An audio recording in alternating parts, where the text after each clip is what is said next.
Video में आप देखने वाले हैं टेंस का पूरा फुल कॉन्सेप्ट, जो कि वीडियो कोशिश करूंगा कि बहुत शार्ट ही हो ना। तो अभी मैं सबसे पहले इसका स्ट्रक्चर बता देता हूँ कि जो मेन स्ट्रक्चर जो होगा टेंस का वो क्या होगा। जनरल स्ट्रक्चर जो होता है उसमें सब्जेक्ट होता है, सबसे पहले सब्जेक्ट होता है। थोड़ा सा मैं बता दूं, सब्जेक्ट जो होता है मेन अपने जो पूरे सेंटेंस का मेन पहला पार्ट होता है, ठीक है। इसके बाद होता है हेल्पिंग वर्ब, हेल्पिंग वर्ब के बाद होता है नॉट, अगर है तो लगेगा, नहीं तो कोई बात नहीं है। इसके बाद मेन वर्ब लगेगा, चाहे वो किसी भी फॉर्म में लगे कोई प्रॉब्लम नहीं होता है। इसके बाद ऑब्जेक्ट लगेगा, ऑब्जेक्ट के बाद हमारा इस एटसेट्रा जो भी है वो भी लग जाएगी, ठीक है।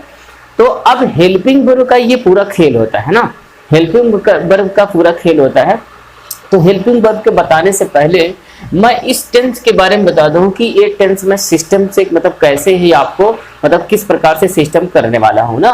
तो देखिए जैसे कॉन्टिन्यूअस पहले मैंने दिया है, इसके बाद परफेक्ट दिया है, फिर दूसरा तीसरा नंबर पर मैंने परफेक्ट कॉन्टिन्यूअस दिया। एक ही साथ आप जो है पूरा मतलब जैसे मैंने कॉन्टिन्यूअस सिखाया है, तो इस कॉन्टिन्यूअस में इंडिफिनिट मतलब कि प्रेजेंट से लेकर के पास्ट से लेकर के फ्यूचर मतलब तीनों टेंस इसी में पढ़ लेंगे। और परफेक्ट में भी तीनों टेंस एक साथ पढ़ लेंगे, चाहे वो प्रेजेंट में हो, चाहे पास्ट में हो, चाहे फ्यूचर में, है ना। तो अब जैसे परफेक्ट कंटीन्यूअस हमने देख रहे हैं, तो इसमें भी मुझे प्रेजेंट और पास्ट और फ्यूचर को तीनों मुझे कवर करना है ना। कुल करके 3 टेंस यहाँ पर, 3 टेंस यहाँ पर, 3 टेंस यहाँ पर, कुल मिलाकर कितने टेंस हो जाएंगे हमारे 9 टेंस। बचते हैं 3 टेंस। अभी मैं इसको एलिब्रेट करने के बाद उसको भी एक्सप्लेन कर दूंगा, ठीक है। अच्छा बताओ, देखो अगर हम कोई भी चीज बात करते हैं तो जो सबसे पहली प्रक्रिया होती है, हम ज्यादातर बात करते हैं कंटिन्यू फॉर्म। कंटिन्यू में जैसे कि वो जा रहा है, वो खा रहा है, वो लिख रहा है, वो लिख रहा था, वो लिख रहा होगा, इस प्रकार की जब बातें करते हैं तो वो कंटिन्यूअस में आती है, ठीक है। जब बातें कंटिन्यूटी में हो, जब सेंटेंस कंटिन्यूअस का पोर्शन बता रहे हो, अगर कहने का मतलब अगर इस प्रकार का स्ट्रक्चर गिवन है तो ये बात आप समझ जाइए कि इस सेंटेंस में जो कुछ भी ये बताना चाह रहा है सेंटेंस, उसमें जो भी काम है वो कंटिन्यू जारी है ना, तो कंटिन्यू जारी होगा। तो ये पहले टाइप का स्ट्रक्चर हो जाएगा। दूसरे टाइप का जो स्ट्रक्चर होगा उसमें होगा परफेक्ट टेंस, मतलब कि अगर इस प्रकार का अगर स्ट्रक्चर आपकी कहीं बुक में या फिर कहीं पर मिलता है या फिर आप खुद बोलते हो तो समझ जाओ इस बात को कि ये परफेक्ट टेंस का मतलब है को बातें कंप्लीट हो चुकी है। जैसे उसने खाना खा लिया है, कंप्लीट कर लिया है ना। उस दिन अगर खा लिया है कि राम, जैसे कि मैं लिखूं Ram has done his work, मतलब उन्होंने काम कंप्लीट कर लिया है, अब उसमें काम कोई भी अधूरा नहीं रह गया है, ठीक है। तो पहले कंटिन्यू से बात करेंगे, काम जारी रहेगा कंटिन्यू, और परफेक्ट मतलब काम कंप्लीट हो चुका है, अब उस काम में किसी भी प्रकार का कोई शंका नहीं है, वो कंप्लीट हो चुके हैं। लास्ट वाला जो हमें दिख रहा है इसमें अभी तक ये परफेक्ट कंटिन्यूअस में, अब देखो इसमें परफेक्ट भी है और कंटिन्यूअस भी है। कहने का मतलब है कुछ काम कंप्लीट हो चुका है, मतलब अगर 5 मिनट पहले शुरू हुआ हो या फिर मतलब 1 घंटा पहले शुरू हुआ हो या फिर सोमवार से शुरू हुआ, इस बात की जब हम मेंशन करते हैं तो कहते हैं कि अब जब काम शुरू हुआ होगा तो निश्चित रूप से कुछ न कुछ कंप्लीट हुआ होगा। तो अगर कुछ न कुछ कंप्लीट हुआ होगा तो परफेक्ट का भी उसको मेंशन करना है। दूसरी बात है कि अब वो काम अभी भी जारी है ना, जैसे घर आपका बन रहा है तो मान लीजिए 1 महीने से बन रहा है, तो 1 महीने से जब बन रहा है तो 1 महीने से कुछ ना कुछ बना होगा कि नहीं बना होगा। अब वो बना होगा तो बनने के बाद भी अभी जारी है, अभी रंगाई है, पुताई है, बाकी सारी काम जारी है। तो समझ लीजिए कि इसके बाद भी अगर जारी है तो समझ लीजिए कि आपको बोलने के लिए इस स्ट्रक्चर का फॉलो करना पड़ेगा ना, इस स्ट्रक्चर पर फॉलो आप करोगे, ठीक है। अब बात आती है कि जो इंडेफिनिट टेंस है वो किस लिए है। इंडेफिनिट का मतलब ये होता है, इनडेफिनिट मतलब नॉट डिफाइन होता है, उसमें टेंस का नाम नहीं है। टेंस मतलब होता है कि उसमें समय का कुछ प्रबंधन नहीं होता है ना। टेंस जो होता है जो उसमें काल होती है वो नहीं दिखाई देती है। इंडेफिनिट तो एक प्रकार से आदत जैसी होती है, जैसे कि राम खाना खाता है, बताइए उसमें किसी प्रकार का ये नहीं पता चल रहा कि खा रहा है, खा लिया है कि अभी मतलब कुछ बाकी है, क्या है, ऐसा नहीं लग रहा है कि बस खाना खाता है तो मतलब खाता है, बस उसकी आदत है ना। जैसे कि अभी मान लीजिए कि मैंने कहा कि कौवा पेड़ पर बैठता है तो बैठता है, उसकी आदत है ना। तो जब हम आदत की बात करते हैं तो हमारा इंडेफिनिट वाले स्ट्रक्चर को हम फॉलो कर लेते हैं, ठीक है। उसको मैं बताऊंगा, थोड़ा सा उनको अलग बताऊंगा ना, ठीक है, अलग अलग उनको, क्योंकि उनका जो स्ट्रक्चर होता है इंडेफिनिट का ना सबका अलग अलग होता है। मैं प्रेजेंट का अलग होता है, इसीलिए मैंने इसको कंबाइंड रूप में मैंने नहीं लिखा। प्रेजेंट का अलग होता है, पास्ट का अलग होता है, फ्यूचर का अलग होता है, ठीक है। तो ये मतलब पूरा स्ट्रक्चर में बता दिया कि अब होता कैसे। इंडेफिनिट का होता है नॉट डिफाइंड, इसीलिए क्या होता है उसमें मतलब टेंस का कोई मतलब नहीं होता है ना। तो अब जो नॉर्मल स्ट्रक्चर आप फॉलो करोगे तो subject, helping verb, not, main verb, object और एटसेट्रा, ये आपको फॉलो करना है हर एक, चाहे टेंस में, चाहे कोई भी टेंस क्यों ना हो। इंट्रोगेटिव स्ट्रक्चर में क्या होता है कि इंट्रोगेटिव स्ट्रक्चर में सिर्फ खेल हेल्पिंग वर्ब का होता है। अब हेल्पिंग वर्ब के बारे में थोड़ा सा मैं बता देता हूँ। हेल्पिंग वर्ब कभी कभी सिंगल पार्ट में होता है, कभी कभी डबल पार्ट में होता है, कभी कभी तीन तीन पार्ट में होते हैं ना। अब आप देख रहे हो यहाँ पर कि इसमें जो हेल्पिंग वर्ब है सिंगल सिंगल करके है, यहाँ डबल आ गया ना। तो अब यहाँ पर देखिए सिंगल है, सिंगल सिंगल, यहाँ पर डबल आ गया। इसमें देखो सिंगल सिंगल, इसमें डबल डबल पहले से, इसमें तीन टाइप का होगा। कहने का मतलब है कि कभी कभी हेल्पिंग वर्ब एक से नहीं होकर के कभी कभी दो दो तीन तीन हो रहता है। तो हेल्पिंग वर्ब जो होता है, हेल्पिंग वर्ब ही सब कुछ करता है। हेल्पिंग वर्ब ये डिनोट करता है कि आप किस प्रकार से बोलना चाह रहे हैं, कि मतलब काम जारी है कि खत्म हो गया, या फिर अभी कुछ बाकी है, या फिर ऐसा कुछ बताता है ना, जो भी है। तो अब कंटिन्यूअस फॉर्म से पहले जी बता देता हूं मैं कि हेल्पिंग वर्ब इंट्रोगेटिव होने पर होता है क्या है, सिर्फ इतना ही फर्क होता है। जो हमारा पॉजिटिव सेंटेंस और इंट्रोगेटिव फर्क सिर्फ इतना ही होता है कि हेल्पिंग वर्ब इस सब्जेक्ट से निकल करके, मतलब सब्जेक्ट के पीछे से निकल करके आगे आ जाती है। फर्क सिर्फ इतना ही होता है। अगर WH वर्ड लिखा है, गिवन है, वेयर, व्हाट, ये सब गिवन है, तो हेल्पिंग वर्ब पहले लगाएंगे, नहीं तो इसकी कोई जरूरत नहीं है। अब जान लो कि हेल्पिंग वर्ब और WH वर्ड में सिर्फ इतना ही डिफरेंस होता है कि अगर सेंटेंस अगर मतलब हेल्पिंग वर्ब से ही शुरू है तो इसका मतलब उसका आंसर यस या नो में ही होगा, ठीक है। मतलब कि अब देखिए स्ट्रक्चर यहां से, कंटीन्यूअस टेंस। कंटीन्यूअस का सिर्फ एक ही स्ट्रक्चर हो जो सबके लिए लगता है। सब्जेक्ट सबसे पहले लिखा जाएगा, इस बात को याद रखना। दूसरे नंबर पर हेल्पिंग वर्ब होगा। हेल्पिंग वर्ब पूरे कंटीन्यूअस में कितने हेल्पिंग वर्ब हैं, तो 3 होता है प्रेजेंट के लिए, 2 होता है पास्ट के लिए, और 2 ही होता है हमारा फ्यूचर के लिए। थोड़ा थोड़ा मैं बता देता हूं। तो प्रेजेंट में भी जब 3 है तो एक स्पेशल है, और जो 2 बचते हैं एक सिंगुलर के लिए है और एक प्लूरल के लिए है। तो सब्जेक्ट होगा हेल्पिंग वर्ब, अगर सब्जेक्ट सिंगुलर है तो वहां पर इज लगेगा, ठीक है, और अगर प्लूरल है तो आर लगेगा। ये एम जो है ना सिर्फ आई के लिए लगता है, किसी के लिए नहीं लगता है। इतना बात समझ आ गई। इसके बाद अगर वो पास्ट में है ना सब्जेक्ट, मतलब कि जो भी टेंस है अगर उसका पास्ट में स्ट्रक्चर फॉलो करना है, तो अगर सिंगुलर होगा तो फिर वाज लगेगा, प्लूरल होगा तो फिर वर लगेगा, सिर्फ, ठीक है। और अब अगर मान लीजिए वाज लगाओगे, प्लूरल होगा तो वर लगाओगे। अब बात आती है फ्यूचर वाले में। फ्यूचर वाले में ना सिंगुलर और प्लूरल का कोई भेद ही नहीं होता है। कुल मिलाकर के हम हैं तो हमारे लिए 2 वर्ड हैं, आई और वी। अगर हमारे लिए है तो या तो फिर सैल लगेगा, केवल सैल ही लगेगा, है ना। तो सैल का वाला स्ट्रक्चर लगेगा, सैल का स्ट्रक्चर लगेगा, अब चाहे उसके साथ जो भी कनेक्टेड हो। विल लगेगा अगर हमारे मतलब आई और वी को छोड़ करके और सब है तो वो सब लग जाएंगे, ठीक है। सबके साथ, सारे सब्जेक्ट के साथ विल लगता है, विल वाला पोर्शन सबके साथ लगता है, केवल आई और वी को छोड़ करके, ठीक है। इस बात को नोट कर लोगे, कॉपी में लिखते जाओगे, ठीक है। तो सिर्फ आई और वी के साथ सैल लगेगा, बाकी सभी के साथ विल लग जाता है, ठीक है।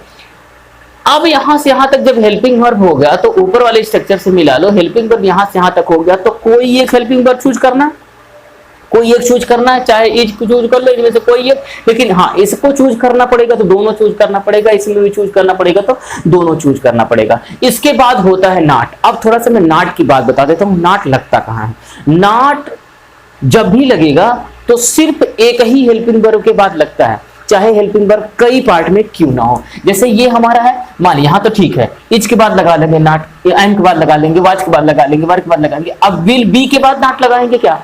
तो विल बी के बाद नॉट कभी नहीं लगता है। सिर्फ विल भी 2 पार्ट में है। तो विल का जो पहला पार्ट है, विल क्या है? पहला पार्ट इसका हेल्पिंग वर्ब का है, तो नॉट यही विल के बीच में ही लग जाएगा, इसके बाद बी लगेगा, ठीक है। जितना भी हेल्पिंग वर्ब आप देख रहे हो ना, नॉट हमेशा एक ही हेल्पिंग वर्ब के तुरंत बाद अगर नॉट नहीं लगाओगे, अगर जरूरत है तब, तो समझ लीजिए कि स्ट्रक्चर फिर तुम्हारा गलत हो जाएगा, ठीक है। ऐसा ही होगा हमेशा, है ना। तो अब देख लीजिए कि ये पूरा स्ट्रक्चर हो गया, नॉट लगाएंगे। अब देखो हम मेन वर्ब के साथ क्या होगा। मेन वर्ब हमेशा देखो जनरली क्या होता है, हमेशा मेन वर्ब का फर्स्ट फॉर्म ही लगता है। कहां क्या लगेगा अभी मैं लास्ट बताता हूं कि थर्ड कहां लगेगा या सेकंड कहां लगेगा, इस बात को भी क्लियर कर दूंगा। तो अब मेन वर्ब के आईएनजी फॉर्म लगाना कंपलसरी है। अगर बात कंटीन्यूअस में कर रहे हो तो चाहे कोई भी कंटीन्यूअस क्यों ना हो, और उसमें से 6 कंटीन्यूअस होते हैं तो 3 तो इसमें आ गए। तो मेन वर्ब के साथ आईएनजी फॉर्म लगाना कंपलसरी है। इसके बाद ऑब्जेक्ट लगाओगे, ऑब्जेक्ट के बाद फिर एटसेट्रा लगाओगे, ठीक है। जैसे कि मैं एक एग्जांपल बता दूं कि जैसे कि राम इज गोइंग टू कहाँ, इलाहाबाद, ठीक है, इलाहाबाद। तो राम इलाहाबाद क्या कर रहा है, जा रहा है, ठीक है। ये हमारा नॉर्मल स्ट्रक्चर हमारा हो गया। तो ये हो गया हमारा सब्जेक्ट की हेल्पिंग वर्ब की गो के साथ क्या होगा, आईएनजी फॉर्म लगाओगे क्योंकि ये आईएनजी मतलब कंटीन्यूअस फॉर्म है, एक्सेट्रा है, ये सारी चीजें, ठीक है। ये पीछे का हो गई। अब जो है राम के बाद जो लगा हुआ है हमारा इज लगा हुआ है हेल्पिंग वर्ब, ठीक है। जैसे देखो Ram is going to Allahabad, ठीक है। तो हो जाएगा राम हमारा सब्जेक्ट हो गया और ये हेल्पिंग वर्ब हो गया और इसके बाद फिर हमारा ये क्या हो गया, वर्ब हो गया, ठीक है। और वर्ब के साथ आईएनजी फॉर्म लगाना कंपलसरी है, ठीक है। तो वर्ब के साथ आईएनजी फॉर्म लगाओगे अगर कंटीन्यूअस में बोल रहे हो तब, चाहे वो कंटीन्यूअस ये वाला हो और चाहे वो परफेक्ट कंटीन्यूअस वाला हो, कोई फर्क नहीं पड़ता है, आईएनजी फॉर्म लगाना पड़ेगा, है ना। तो ये स्ट्रक्चर आपको समझ में आ गई होगी। बस याद रखना कि अगर निगेटिव लगाना है तो निगेटिव से एक हेल्पिंग वर्ब लगा दोगे, नहीं तो कोई जरूरत नहीं है। अगर इंट्रोगेटिव होता तो क्या करते, वही हेल्पिंग वर्ब जो हेल्पिंग वर्ब सब्जेक्ट के बाद लगाए हैं वही क्या कर लेते, आगे लगा लेते। जैसे वही स्ट्रक्चर है तो हो जाएगा is Ram going to Allahabad, ठीक है। क्या इलाहाबाद जा रहा है कि नहीं जा रहा है, ठीक है। तो ये हो जाएगा हमारा is Ram going to Allahabad. अब हो जाएगा इंट्रोगेटिव। और याद रखना कि अगर नाट का यूज हुआ होता तो यहीं पर नाट होता है, ठीक है। कहां पर नाट होता, राम के तुरंत बाद होता, क्योंकि ये इज जो है राम के तुरंत बाद होता और इज के बाद तुरंत नाट होता, नाट के बाद क्या होता, वर्ब होता। तो इसलिए जब इज आगे आ गया है तो नाट भी नहीं आगे आएगा ना। ऐसा नहीं है कि इज जो है आएगा तो नाट और सब एक साथ लेकर के आएगा, नहीं, इज केवल अकेले आगे आएगा। वो सिर्फ इतना शो करेगा कि हम इंट्रोगेटिव है, हम क्वेश्चन पूछने जा रहे हैं, ठीक है। अगर वो डिटेल वाइज क्वेश्चन पूछना है, WH वाला वर्ड क्या जा रहा है कि नहीं जा रहा है, तो क्या का मीनिंग लिखना पड़ेगा, कहां जा रहा है तो उसकी भी मीनिंग लिखना पड़ेगा, ठीक है। तो इस बात को समझ के रखना है, ठीक है। ऐसा ही स्ट्रक्चर सब में होने वाला है। अब देख लीजिए परफेक्ट टेंस में क्या होता है, परफेक्ट मतलब होता है काम कंप्लीट हो जाए। अब अगर काम कंप्लीट हो जाता है तो उसके साथ वर्ब का थर्ड फॉर्म लगाना कंपलसरी है। ये बार बार हम दिन भर भी बोलते रहते हैं ना। कंप्लीट अगर मैंने मतलब कि कोई भी चीजें अगर हम डन की बात करते हैं, आई हैव डन मतलब कोई भी काम कर लिया तो कंप्लीट कर लेते हैं, तो वहां वर्ब का थर्ड फॉर्म लगाना कंपलसरी होता है। तो परफेक्ट का मतलब होता है कि काम कंप्लीट, जब परफेक्ट हो जाए बोलते भी है ना कि मैंने काम परफेक्ट कर लिया, कंप्लीट कर लिया। तो सब्जेक्ट तो रहेगा ही, हेल्पिंग वर्ब में यहां से यहां तक हेल्पिंग वर्ब हमारा है, ठीक है। यहां से यहां तक हमारा हेल्पिंग वर्ब है, जिसमें से कि ये प्रेजेंट का है ना, प्रेजेंट का है। प्रेजेंट में सिंगुलर और प्लूरल हमेशा होता रहता है। पास्ट में यहीं से कंटीन्यूअस छोड़ दिया जाए तो उसमें सिंगुलर और प्लूरल का पास्ट में विभेद होता ही नहीं है ना। अब हैड जो लगा है, हैड चाहे वो सिंगुलर हो चाहे प्लूरल हो, दोनों के साथ हैड ही लगेगा, चाहे वो कुछ भी क्यों ना हो, चाहे सिंगुलर हो चाहे प्लूरल हो, सब्जेक्ट कैसा भी हो ना। अब बात आती है कि फ्यूचर के लिए, तो फ्यूचर के लिए विल हैव और शैल हैव का स्ट्रक्चर फॉलो किया गया है ना। तो विल हैव और शैल हैव का स्ट्रक्चर फॉलो होता है ना, क्योंकि वहां पर विल भी शैल भी होता है, will have shall have follow होता है। तो जो वाला यहाँ पर होता है तो वही वाला इसके साथ जुड़ जाता है ना। तो अब समझ लो कि जो शैल लगा हुआ आई और वी के साथ लगेगा, बाकी विल है जो है वो आई और वी को छोड़ करके लगेगा, प्लस नॉट लगेगा। और ये परफेक्ट होने की वजह से वर्ब का थर्ड फॉर्म लगाना कंपलसरी है। और इसके बाद ऑब्जेक्ट लगता है, ऑब्जेक्ट के बाद स्ट्रक्चर लग जाती है। जैसे कि अभी मैं लिख दूं कि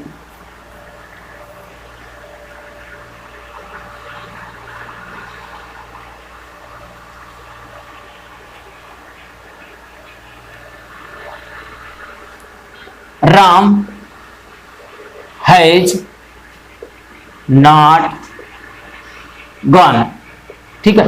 राम हैज नॉट गॉन, मान लीजिए कि टू इलाहाबाद लगा दूं या फिर कोई बात नहीं है ना, ठीक है, ये हो जाएगा। तो अब बातें कंप्लीट हो चुकी है। ये स्ट्रक्चर ये कहना चाहता है कि अगर हम Ram has not gone to Allahabad, इसका मतलब है कि वो नहीं गया है, ये बातें कंफर्म हो चुकी, बात परफेक्ट हो चुका है, ठीक है। तो अब सब्जेक्ट लग गया, सब्जेक्ट के बाद क्या लगा हमारा हेल्पिंग वर्ब, और हेल्पिंग वर्ब के बाद तुरंत ही नॉट लगाना, ये कंपलसरी है, नॉट लगाना कंपलसरी है। इसके बाद नॉट के बाद अगर कोई हेल्पिंग वर्ब का पार्ट छूटा होता तो मैं यहाँ पर डाल देता, पर हैज के बाद कोई भी वर्ड छूटा नहीं रहता। तो इसके बाद नाट हो गया, और नाट के बाद फिर यह हो जाए वर्ब का थर्ड फॉर्म, और वर्ब का थर्ड के फॉर्म इसके बाद जो भी कुछ बचता है उसको हम क्या करते हैं, उसी के साथ अटैचमेंट में कर लेते हैं। अगर यही इंट्रोगेटिव होता तो यही क्या होता, यही हैज उड़ करके आगे आ जाता, और कुछ भी नहीं आता, इस बात को याद रखना ना, और कुछ भी उड़ करके नहीं आता। और अगर यही फ्यूचर में होता तब क्या होता, फ्यूचर में होता तो सिर्फ इतना ही हो जाता कि बस ऐसे हो जाता। अभी देखिए विल आगे आ जाता तो क्या हो जाता, विल राम, तो एक हेल्पिंग वर्ब आगे आ गया, तो अभी तो हैव छूटा हुआ है ना। अगर नाट होता तो नाट भी यहीं लगा होता, क्योंकि विल यहीं पर होता तो विल के बाद नाट होता ना, तो नाट अपने स्थान पर छूटा हुआ है, इसके बाद हैव हो जाता, और हैव के बाद इसके बाद नाट तो लग ही चुका है ना। भले ही मैंने यहाँ पर पीछे स्ट्रक्चर में लिखा हुआ, लेकिन मैं बता दे रहा हूँ बार बार कि ये नाट जब भी लगेगा एक ही हेल्पिंग वर्ब के बाद लगता है। अब ये हैव हो गया, हैव के बाद क्या लगा देंगे, मेन वर्ब का थर्ड फॉर्म लगा देंगे, मान लीजिए गॉन हो गया, ठीक है। और इसके बाद फिर अगर कुछ है तो फिर इलाहाबाद इलाहाबाद सब जो है उसके बाद आप जोड़ सकते हैं, ठीक है, आप सब कुछ चाहे जोड़ सकते हैं। तो सिर्फ हेल्पिंग वर्ब आगे आ जाएगा, सिर्फ इतना ही बताना मेरा काम था, इतना ही बता दिया हमने, ठीक है। अब थोड़ा सा बात करते हैं कि अगर परफेक्ट कॉन्टिन्यूअस होगा तब क्या होगा।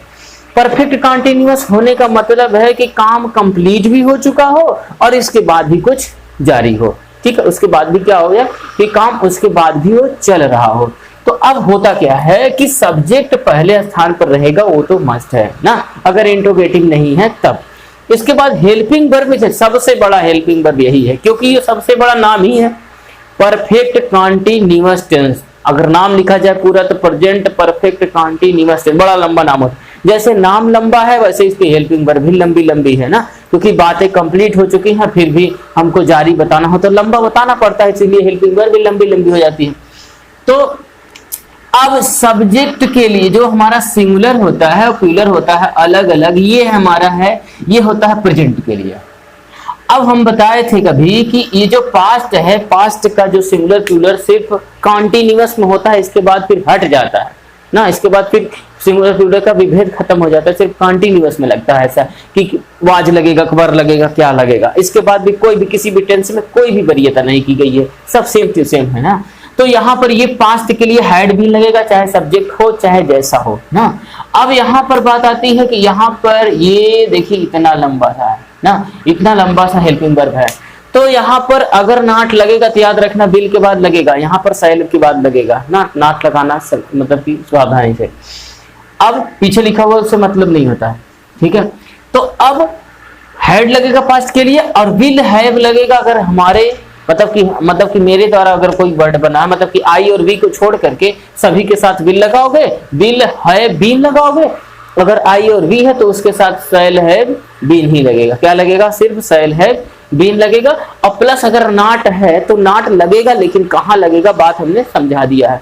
प्लस अगर कॉन्टिन्यूअस को भी शो करना है तो आईएनजी में शो करना पड़ेगा, मतलब मेन वर्ब में आईएनजी फॉर्म लगाना तो कंपलसरी है ना, क्योंकि ये बीन जो दिखाई दे रहा है, सारा जो बीन है इसमें बीन है बीन है बीन है, ये बीन बता देती है कि समझ लीजिए कि काम कंप्लीट होने के बाद भी कुछ हो रहा है, मतलब जारी है, तो जारी होने के लिए आईएनजी फॉर्म, कंप्लीट होने के लिए बीन उन लग गया है, खुद ही है बीन लग गया है, तो अब क्या चाहिए ना, तो लग गया है। इसके बाद हमारा ऑब्जेक्ट लगेगा ना, मेन वर्ब जब हो जाएगा थर्ड फॉर्म में ना, मतलब आईएनजी फॉर्म में, तो इसके बाद ऑब्जेक्ट लगेगा, इसके बाद एटसेट्रा लगेगी, एटसेट्रा के बाद सिंस फॉर और टाइम। देखो क्या होता है ना कि इस टेंस में जनरली टाइम दिया रहता है, टाइम इसलिए गिवन रहता है क्योंकि जब काम हमारा जारी होता है तो ऐसा बताते हैं कि देखो 2 दिन से मेरा काम जारी है, मतलब काम हो रहा है अभी भी, मतलब हुआ है कुछ जारी है, या बताते हैं कि हमारा सोमवार से काम हो रहा है, ठीक है। तो अब सिंस और फॉर में डिफरेंसेस है थोड़ा सा। सिंस देखो लग रहा था जब हम पॉइंट ऑफ टाइम की बात करते हैं, पॉइंट ऑफ टाइम मतलब दीपावली से, सोमवार से, 2003 से, अगर हम ऐसी बात करते हैं किसी पॉइंट को ले करके बताते हैं, ठीक है, तो अब वहां पर हम लगा देते हैं सिंस, ठीक है। अब अगर हमें फार लगाना हो तो 2 दिन से, 4 दिन से, 2 सप्ताह से, 2 साल से, या 2 ईयर से, मतलब ऐसा ही कुछ लगाते हैं, 2 डिकेड से, या मतलब ऐसा बताते हैं। जब उसमें मतलब कि क्या ड्यूरेशन बताते हैं तो हम उसमें फार लगा देते हैं, और सिंस लगाते हैं जब हम पॉइंट बताते हैं, सोमवार से, मंगलवार से, 2 तारीख से, या कितने बजे से, ठीक है, तो उसमें हम सिंस लगाते हैं, नहीं तो हमारा लग जाता है फार लग जाता है। और प्लस इसके बाद क्या हो जाएगा, टाइम जो भी होगा टाइम ना, मंडे से ट्यूसडे से कब का, तो उसके बाद हम टाइम लगा देते हैं। ठीक है, तो ये हमारा हो गया, मेन हमारा स्ट्रक्चर हो गया। और अगर हेल्पिंग वर्ब मतलब कि इंट्रोगेटिव होगा तो ये आगे आ जाएगा, उसमें एक एक पार्ट आगे आएगा, है ना। कि जैसे कि मैं एक स्ट्रक्चर लिख कि Ramesh will have been working in company for 2 year, मतलब कि 2 साल के, मतलब कि 2 साल से काम कर रहा होगा। मतलब कि अगर ऐसा बात हो जाए तो Ramesh will have been working in company for 2 year, तो अब ये सब्जेक्ट हमारा हो गया। ठीक है, रमेश क्या हो गया, सब्जेक्ट हो गया। अब यहां से यहां तक क्या है, हेल्पिंग वर्ब है, ये है फ्यूचर का हेल्पिंग वर्ब। ठीक है, तो इससे मतलब पता चल रहा है कि विल हैव बीन लगा हुआ है, इसका मतलब है कि काम कुछ दिन किया होगा और इसके बाद भी काम जारी है ना। तो विल हैव बीन हो गया, तो विल से पता चल रहा है कि हमारा ये क्या है, सेंटेंस कितने है, फ्यूचर में है। इस बात को हमें जानकारी हो गई। अब इसके बाद हैव बीन हो गया और इसके बाद देखिए, और यहाँ पर मेन वर्ब का क्या हो गया, फर्स्ट फॉर्म के साथ आईएनजी लगाते हैं और किसी के साथ आईएनजी नहीं लगाते। इसके बाद इन कंपनी फॉर 2 ईयर, तो 2 साल से है तो इसलिए देखिए फार लगाया हूं। अगर यही मतलब 2002 होता तो यही मान लीजिए हम क्या लगा देते, सिंस लगाते। यही मान लीजिए मंडे होता तभी मैं यहाँ पर सिंस लगा देता, मतलब फिक्स अगर पॉइंट ऑफ टाइम होता तो यहाँ पर सिंस लगाता, नहीं तो मैंने फार लगा रखा है ना। तो अब ये हमारा जो स्ट्रक्चर है देख लीजिए ऐसा ही। अगर नॉट का यूज करना होता तो मैं नॉट का यूज कहाँ करता, नॉट का यूज कहाँ करता, हमारा विल के तुरंत बात कर देता है। ठीक है, और इसके बाद ये हमारा पूरा स्ट्रक्चर कंप्लीट हो जाता है ना, Ramesh will not have been working in company for 2 year. अगर यही इंट्रोगेटिव लिखना होता तो क्या करते, यही जो विल पीछे लिखा हुआ है ना बीच में, यही विल को उठा करके हम कहाँ कर देते हैं, यही रमेश के पहले कर देते, तो ये हमारा काम कंप्लीट हो जाता है। Will Ramesh not have been working in company for 2 year. ठीक है, तो ना काम वो नहीं करता फिर। ठीक है, ऐसा काम हो जाता है ना। तो ये बात कंप्लीट हो गई। अगर यहाँ पे WH वाला वर्ड भी यूज हो जाता तो ये भी विल के पहले लगेगा। ठीक है, WH वाला अगर वर्ड की बात करेंगे तो वो भी विल के ही पहले हो जाएगा। ठीक है, इस बात को याद रखना। तो इस प्रकार से जो हमारा है 3 टेंस ये हो गया, 3 टेंस ये हो गया और 3 टेंस ये हो गया, टोटल हमारा 9 टेंस हो गया। अब यहाँ से शुरू होता है प्रेजेंट इंडेफिनिट टेंस। ठीक है, यहाँ से इंपॉर्टेंट है। ठीक है, यहाँ से खूब ध्यान से देखेंगे present indefinite tense. Present indefinite tense में, प्रेजेंट इंडेफिनिट टेंस का जो स्ट्रक्चर होगा, समझ गए कि ये पहले अलग अलग इसका स्ट्रक्चर होता है। सिंगुलर के लिए अलग होता है और प्लूरल के लिए अलग होता है। सिंगुलर के लिए अलग होता है, प्लूरल के लिए अलग होता है। तो सिंगुलर के लिए देखिए सबसे पहले सब्जेक्ट लगाना कंपलसरी है, अब समझ में आएगा। इसके बाद हमको हेल्पिंग वर्ब लगाना होता है। हेल्पिंग वर्ब हमारा इसमें दिखता नहीं है ना। हेल्पिंग वर्ब अगर सिंगुलर है या फिर प्लूरल है, अगर इंट्रोगेटिव निगेटिव नहीं है तो फिर लगाना मतलब कि नहीं दिखेगा ना। तो अब यहाँ पर हेल्पिंग वर्ब नहीं होगा, बल्कि वर्ब का फर्स्ट फॉर्म लगा होगा, उसी में या तो यस लगा देंगे या फिर ईएस लगा देंगे। तो कहने का मतलब है कि यस या ईएस अगर हम लगा देते हैं, पहले सब्जेक्ट लगाना है कंपल्सरी है, इसके बाद हमको हेल्पिंग वर्ब लगाना है। हेल्पिंग वर्ब इसमें होता नहीं है, अभी नहीं होता है। अगर इंट्रोगेटिव निगेटिव होगा तो अभी भी उसको भी दिखा देता हूं ना। तो हेल्पिंग वर्ब अभी तो नहीं है, तो हेल्पिंग वर्ब अभी नहीं है तो बताइए क्या लगाए, तो हम वर्ब के साथ यस या यस लगा देते हैं, तो हमको इस बात का पता चल जाता है कि ये प्रेजेंट इंडेफिनिट में है। तो हमारा सब्जेक्ट हो गया, प्लस देखिए हेल्पिंग वर्ब और वर्ब एक साथ हो गए, और प्लस इसके बाद जो कुछ भी है उसके बाद सब कुछ जोड़ देते हैं। ठीक है, और एक्सेट्रा जो भी है ऑब्जेक्ट ऑब्जेक्ट। ठीक है, अगर वही प्लूरल होगा तो क्या होगा, सब्जेक्ट होगा। अब सबसे पहला एक ही टेंस ऐसा है, मतलब पूरे जितना भी टेंस है उसमें सिर्फ एक इकलौता ऐसा टेंस है जिसके साथ किसी भी प्रकार के वर्ब के साथ कोई भी छेड़खानी नहीं होती है। वर्ब सिर्फ फर्स्ट फॉर्म में रहता है और इसके बाद कुछ भी, अब इसका ना हेल्पिंग वर्ब दिखता है, कुछ भी नहीं दिखता है। यही एक ऐसा टेंस है। ठीक है, यही एक टेंस है ऐसा प्रेजेंट इंडेफिनिट का, वो भी प्लूरल अगर स्ट्रक्चर बनाओगे, जब इंट्रोगेटिव निगेटिव नहीं हो, नॉर्मल हो, पॉजिटिव सेंटेंस हो, तो उसमें सब्जेक्ट के साथ वर्ब लगा देते हैं, मेन वर्ब का फर्स्ट फॉर्म, और इसके बाद कुछ नहीं लगाते हैं, ऑब्जेक्ट और एटसेट्रा है जो कुछ भी लगा देते हैं। हेल्पिंग वर्ब ना इसमें दिखता है और इसमें थोड़ा बहुत दिख भी जाता है यस या यस। ठीक है, ये तो कहानी हमारी पॉजिटिव सेंटेंस के लिए हो गई। किसके लिए, पॉजिटिव के लिए। ठीक है, अगर सेंटेंस पॉजिटिव है तब। अब सवाल आता है निगेटिव के लिए, अगर निगेटिव होगा या फिर इंट्रोगेटिव होगा तब क्या होगा। यहीं से ये कहानी क्या करती है, फिर से नया मोड़ लेती है। अगर हमारा ये सेंटेंस निगेटिव हो जाए, निगेटिव हो चाहे इंट्रोगेटिव हो, तो अब देखो नॉट जब भी लगता है सिंगल हेल्पिंग वर्ब के बाद लगता है, यहां पर हेल्पिंग वर्ब है ही नहीं, कि का मतलब नेट नॉट ना लगाएं। या फिर दूसरी कहानी की बात करूं कि अगर हेल्पिंग इंट्रोगेटिव बताते समय हम हेल्पिंग वर्ब को आगे लाते हैं तो हेल्पिंग वर्ब भी इसमें बताइए यस या यस आगे लाएंगे, कि इसमें तो कुछ है नहीं, कुछ लागे ही नहीं। तो उसके लिए भी एक उसमें क्या है रूल बनाया गया कि अगर निगेटिव होगा तो सब्जेक्ट पहले लगा लिया जाएगा। ठीक है, सब्जेक्ट पहले लगा लिया जाएगा। तो इसमें भी दो पार्ट हम कर देते हैं, या सिंगुलर हो गया हमारा, सिंगुलर अलग कर दे रहा हूं और प्लूरल अलग कर दे रहा हूं। ठीक है, तो सिंगुलर प्लूरल हमारा अलग अलग कर दे रहा हूं।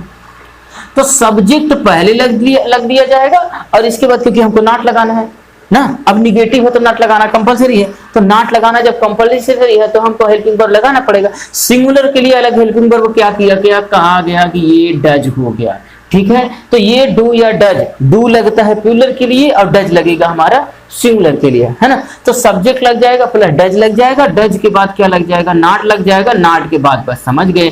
अब जब एक बार डू के साथ यस या यस आ चुका है तो क्या जबरदस्ती फिर से मेन वर्ब में यस या यस लगाए, नहीं, अब फिर से मेन वर्ब में यस या यस नहीं लगाएंगे। मेन वर्ब का फर्स्ट फॉर्म होगा और प्लस क्या हो जाएगा हमारा एटसेट्रा, जो कुछ भी होगा मतलब कि ऑब्जेक्ट हो जाएगा, ऑब्जेक्ट के बाद जो भी होगा एटसेट्रा हम जोड़ देंगे। ठीक है, ये हमारा हो जाएगा। अगर प्लूरल होगा तो यही डू जो डज लगा है उसके साथ डू लग जाएगा, सब्जेक्ट हो जाएगा, इसके बाद डू हो जाएगा, प्लस नॉट लगा लेंगे और प्लस मेन वर्ब का फर्स्ट फॉर्म लगा देंगे, प्लस ऑब्जेक्ट लगा देंगे, इसके बाद सारी चीजें जो कुछ भी है उसके साथ हम जोड़ लेते हैं ना। तो ये सारी बातें हैं, ये हमारा हो गया प्रेजेंट इंडेफिनिट का। ठीक है, प्रेजेंट इंडेफिनिट भी पढ़ाने में काफी लोग लंबा समय लेते हैं, बड़ा टाइम लगता है उसमें।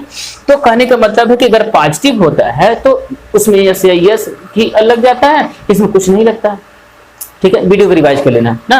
अगर निगेटिव होता है तो नॉट लगाने के लिए बिना हेल्पिंग वर्ब के नॉट लगता नहीं है, तो जब बिना हेल्पिंग वर्ब के नॉट नहीं लगेगा तो या फिर यहाँ इसमें अगर सिंगुलर है तो डज लगा देते हैं, डज के बाद नॉट, और अगर प्लूरल है तो फिर डू के बाद नॉट लगा देते हैं। इसके बाद जब यस या यस लग गया तो फिर मेन वर्ब का फर्स्ट फॉर्म लगाते हैं, इसमें भी और इसमें भी। ठीक है, अगर इंट्रोगेटिव होता तो क्या होता, इंट्रोगेटिव होता चाहे नॉट लगता ना लगता कोई फर्क नहीं है, यही काम इसमें भी एब्जॉर्ब हो जाती, मतलब कि यही डज आगे आ जाता और यही डू आगे आ जाता।